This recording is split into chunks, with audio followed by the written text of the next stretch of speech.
A Bíblia, para qualquer intelectual, é um livro impressionante. A Bíblia é um livro impressionante. São 66 livros, 39 do Antigo Testamento, 27 do Novo Testamento, escrito por cerca de 40 autores. 31 escreveram os 39 livros do Antigo Testamento e 9 autores escreveram os 27 livros do Novo Testamento. Você vê livros sobre as mais diversas áreas. Você tem livros de estilos literários totalmente diferentes. Os primeiros capítulos de Gênesis são livros fortemente poéticos. Tem até poesia erótica. O livro de Cantares. Você pega livros históricos. O livro de Atos. O livro de Atos tem 84 fatos que são de maneira indubitável provados ou pela história ou pela arqueologia. Você reúne esses 66 livros que foram escritos num período de 1.500 anos. 1.500 anos, em lugares totalmente diferentes. Os livros de Moisés escritos em desertos, alguns livros escritos em prisão, alguns livros de Paulo. João escreveu o último dos livros, Apocalipse, na ilha de Patmos. Você olha para tudo isso e você não encontra uma só dificuldade que não tenha uma solução razoável. Não há contradição real na Bíblia. A pessoa vai escrever um livro só, eu vou escrever um livro mesmo. Eu tenho que revisar 1000 vezes, que eu acho às vezes problema. Eu sozinho pensando dia e noite, a banda fica pensando, ai meu Deus, amanhã eu acho contradição. O que eu vou falar de 40 autores escrevendo 66 livros num período de 15 séculos e você analisa, não há uma solução. Você olha para a pessoa de Jesus Cristo. Outra coisa que eu me impressionei sobre o cristianismo é a única religião do mundo que é investigável. Investigável.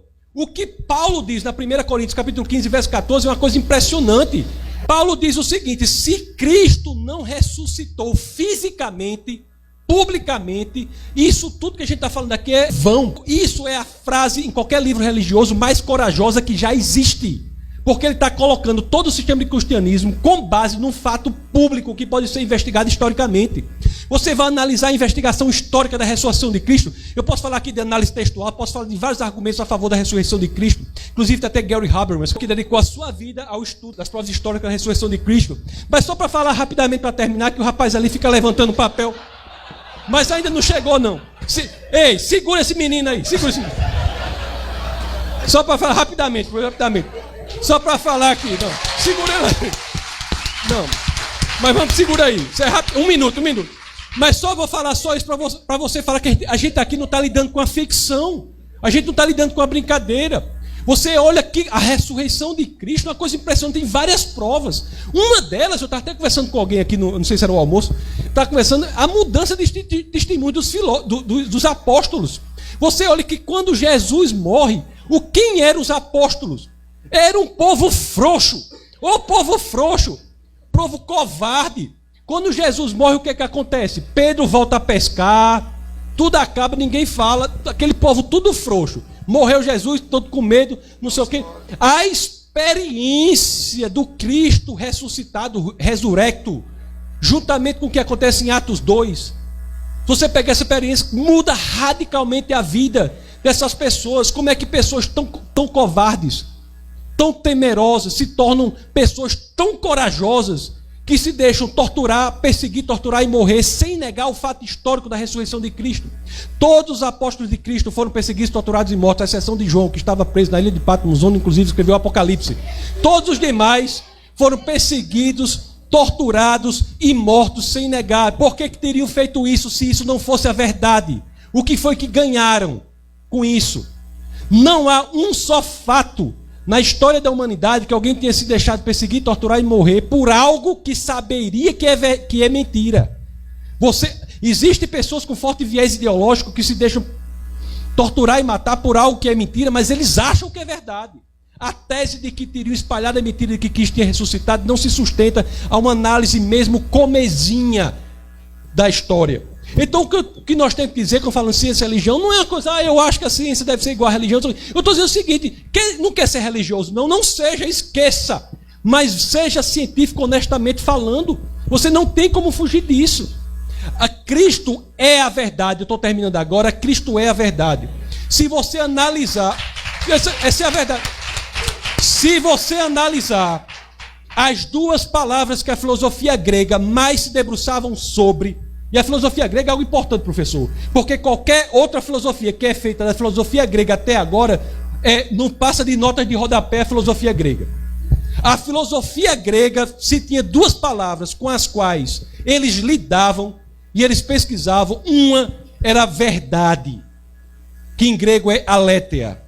A outra era o fundamento, a essência, a razão do mundo, que era logos. Você vai para João 14,6, o que é que tem lá? Eu sou o caminho, a verdade e a vida. Ou seja, eu sou Rhodes, aletheia, a verdade, e a vida zoe. Eu sou a verdade, ou seja, é a única pessoa que apenas não diz que sabe a verdade, mas diz que é a verdade. E nem os maiores críticos do cristianismo levantam a ideia de que ele era um lunático. Isso é impressionante.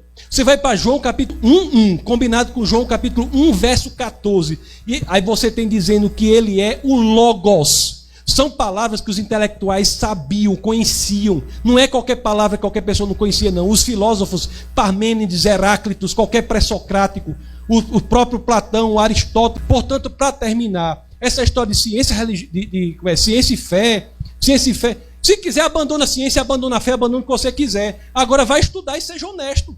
Deixe ser levado para onde as evidências apontam. É como o professor falou, ele é um cético no sentido terminológico da palavra, do grego skeptikos, que é aquele que investiga. Seja razoável, busque abertamente. E não vai dizer que a ciência nunca se misturou com a fé, que foi como eu disse aqui, agora estou terminando mesmo. Como foi que eu disse agora? Porque o problema é que esse pessoal quando diz que vai terminar, pode esperar que é meia hora, né? Mas eu vou terminar. Agora é para terminar. É como eu falei lá. Se você quer uma relação mais visceral, nevrálgica, não há entre ciência e fé, pelo simples fato de que a ciência só existe por conta da fé. É a ideia de que esse mundo é inteligível que faz com que a ciência seja possível. Não há nada na ciência, nem na química mais profunda que um dos maiores químicos do nosso país está aqui. Não é a química, a física. Não há nada na ciência que diga que as leis que ele conhece tão bem se repetirão amanhã. Não há nada.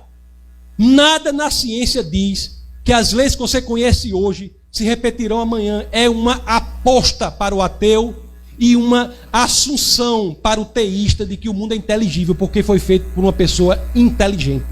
Isso é a assunção de qualquer ciência, quer você queira, quer não. O próprio Hume, que era um cético, deixou claro isso quando ele diz: o fato do sol nascer todos os dias não garante que ele nascerá amanhã. A indução é uma aposta para o ateu, é uma irracionalidade para o ateu. Só faz sentido para o cientista teísta que crê em Deus, porque ele entende que o mundo foi feito por alguém, o mundo foi feito de forma inteligível e, portanto, pode ser descoberto pela inteligência, porque ele foi feito por uma mente inteligente por trás de tudo que existe. Muito obrigado.